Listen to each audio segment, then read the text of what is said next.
Ciudadanos del mundo, aldea global, autopistas de la información, globalización, el escenario internacional, explicado desde la mirada de especialistas. Porque lo que pasa en el mundo, te pasa a vos, en Cita de Radio. Cita Internacional. Bueno, muy bien, ahora sí estamos en la Cita Internacional con nuestro querido amigo, el doctor Alberto Barlocci, especialista en temas internacionales. Hola Alberto, ¿cómo estás? Soy Catalina, un gusto poder saludarte nuevamente. Hola, ¿qué tal Catalina? Un placer volver a reunirnos. Así es, nos tomamos unos días, pero bueno, acá estamos, Alberto. Bueno, ¿y de qué vamos a conversar hoy? ¿Qué tema nos traes? Mira, la interrupción que tuvimos por las vacaciones de julio no permitieron seguir algunos temas que en ese momento tenían una fuerte componente de actualidad. Uh-huh. Y me refiero concretamente a la secuencia de ataques que se verificó en las últimas semanas de julio en Alemania. Y también veníamos del episodio que había acontecido tristísimo en Niza, ¿no? Uh-huh. En Francia, donde un camión había sido lanzado contra la muchedumbre que paseaba por una costanera de esta ciudad turística. Uh-huh. Bueno, todos estos ataques siempre se entran dentro del marco, o la posibilidad de que estén dentro del marco de la acción del terrorismo internacional. En realidad después se descubrió que no siempre es así, que en muchos casos estamos frente a personas con desequilibrio mental, como resultó ser en los 4 casos que afectaron a Alemania, ¿no? Uh-huh. Donde concretamente hubo un joven que salió disparando con un revólver en un centro comercial de Múnich. Luego hubo otro caso de un ataque contra una mujer embarazada.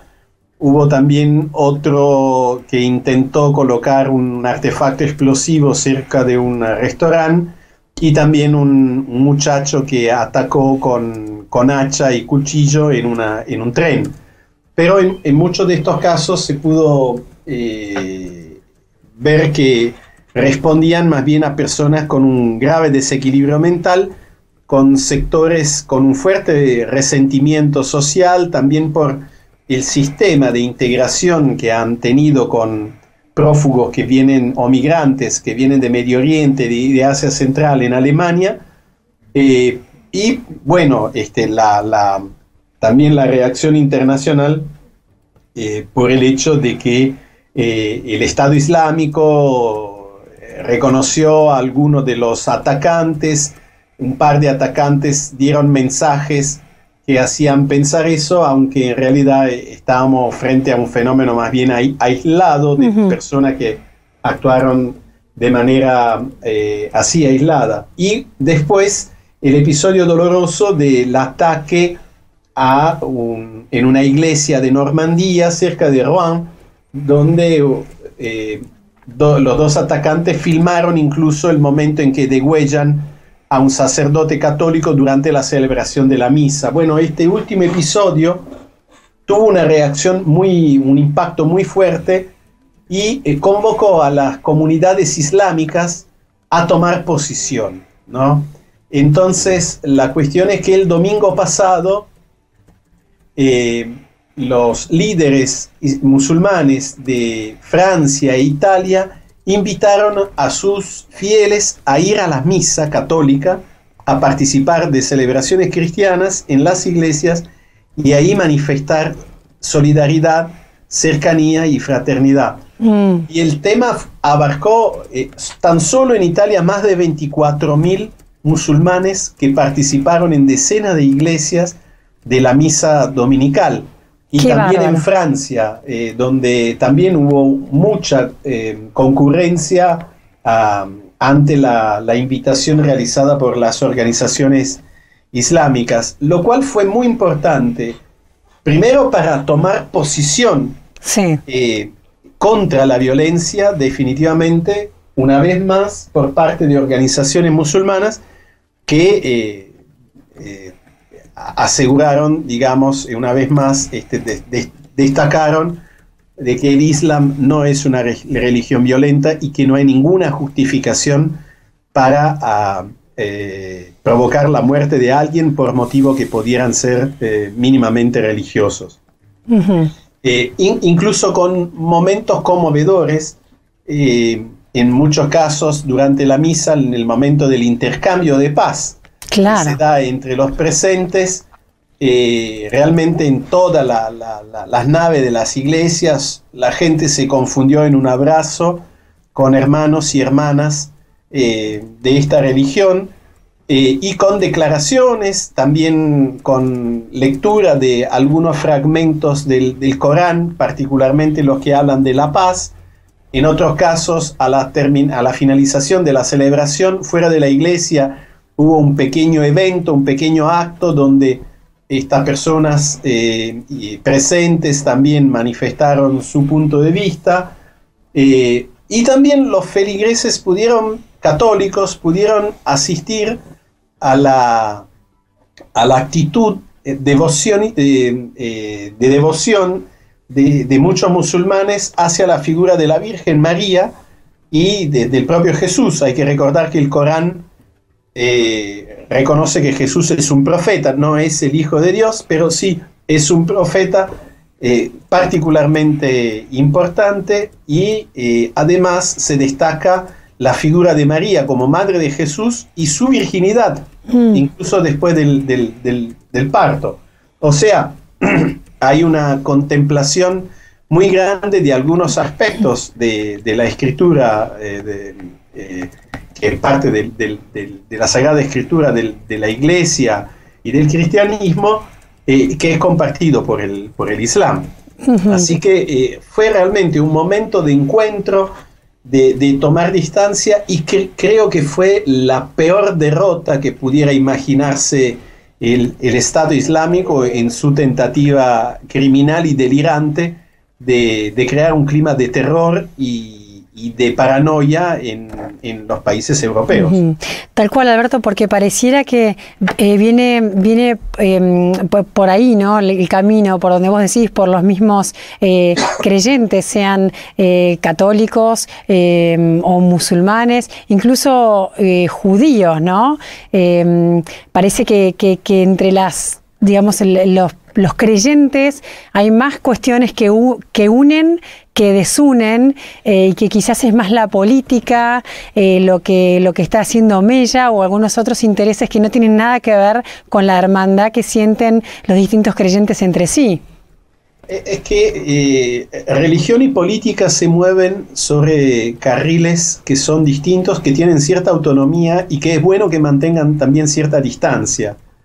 La política persigue determinados objetivos, y no siempre esos objetivos son coherentes con los propósitos éticos de quienes lo llevan a cabo. Y bueno, basta el ejemplo de cómo ha sido utilizado el terrorismo, uh-huh, las organizaciones terroristas por parte de algunos estados europeos y de Medio Oriente para intentar derrocar el régimen sirio. Digamos, se ha provocado una guerra con cientos de miles de muertos y millones de desplazados, tan solo para alcanzar objetivos políticos. Y en todo caso, las religiones se mueven sobre bases éticas y sobre la base de bienes comunes que se trata de alcanzar y de cuidar, como es el caso de la paz, de la convivencia, de la tolerancia. Era importante esta toma de posición, sobre todo porque quizás este es un tema que no se considera con el peso que tiene. La Iglesia Católica, de alguna manera, o las iglesias cristianas, tienen cierta facilidad de manifestarse porque institucionalmente tienen una cabeza visible, claro, que la representa. En el caso de la Iglesia Católica es el Papa, en el caso de la Iglesia Anglicana es el Arzobispo de Canterbury, en el caso de las iglesias ortodoxas son los patriarcas nacionales de Grecia, de Bulgaria, o el patriarca ruso, que tienen siempre una función representativa, institucional, motivo por el cual es también fácil conocer el punto de vista. Claro. No es así con el mundo islámico, que no tiene una jerarquía interna y no tiene figuras que sean representativas del 100%. Hay figuras muy autorizadas, como el rector de la Universidad Al-Azhar en Egipto, que es un punto de referencia importante para el Islam, o en otros casos el mismo rey de Marruecos en cuanto descendiente del profeta, pero con muy pocas intervenciones en temas religiosos. Los chiitas tienen comunidades y tienen quizás un cierto tipo de representación, por lo menos en Irán, pero no hay como una única entidad que lo representa, motivo por el cual es difícil también saber qué posición, qué postura tenían. Pero con el tiempo, frente a estos episodios violentos, yo recuerdo el manifiesto que presentaron más de 120 intelectuales islámicos el año pasado, tomando distancia de la violencia y además denunciando la tergiversación que hacen del Corán estos grupos terroristas. Está la visita que recientemente realizó al Vaticano el imán de la Universidad Al-Azhar, que se reunió con el Papa Francisco y del que el Papa Francisco habló muy bien como una persona muy espiritual y con mucha disponibilidad al diálogo. Entonces, esta posición también tan popular de gente común y corriente, aunque sea convocado por los líderes, me parece que entra en este ámbito importante donde los fieles de las religiones destacan que están para trabajar para el bien de las personas y no para provocar cualquier tipo de mal. Y me parece que es importante porque aísla a los violentos, y es importante que estos violentos queden bien aislados y en algunos casos que estén todas las herramientas institucionales y concretas para combatirlos. Muy interesante y muy emotivo también, Alberto, lo que nos contás, y te agradecemos porque esa información que nos traes sobre esa masiva participación en las misas no se ha visto en los medios. Yo me enteré gracias a vos, a tu columna, así que muchas gracias por traernos esta información. Gracias, me alegro de esto y tienes razón. Lamentablemente, esto está diciendo cuál es la visión de los medios de comunicación y qué percepción tienen de la realidad. Si hace falta una muestra contundente es esta. Eso dice que los medios no siempre tienen una correcta visión de la realidad. Porque así como no dudaron en calificar de islámico terroristas que de islámico no tenían nada, esta que ha sido una reacción bien islámica no ha tenido el mismo peso, aunque desde el punto de vista del gesto tiene repercusiones positivas importantes, porque ha servido también para muchos cristianos de Francia, de Italia y de los que han accedido a este tipo de información para darse cuenta dónde efectivamente, popularmente, los musulmanes están centrados, cómo para ellos es importante la sacralidad de la vida humana. Y esto los medios lamentablemente no lo captaron. Así bueno, yo creo que nos sirve de pedagogía a nosotros, los oyentes, a la gente que leemos los diarios, para darnos cuenta de que no todo lo que aparece en los medios es fruto de un análisis correcto. Muchas veces se prefiere darle mucho más espacio a un árbol que cae y se pierde de vista el bosque que crece. Fíjense la incoherencia y la paradoja. Así es, Alberto, por eso te agradecemos nuevamente, ha sido un placer reencontrarnos y bueno, Dios mediante, nos volvemos a encontrar acá en Citas de Radio en 15 días más. Hasta la próxima. Gracias. Bueno, y ahí nos despedíamos del doctor Alberto Barlocci, nuestro columnista especializado en temas internacionales, quien nos traía el relato de lo sucedido en Europa, esta masiva participación de creyentes musulmanes en las misas católicas.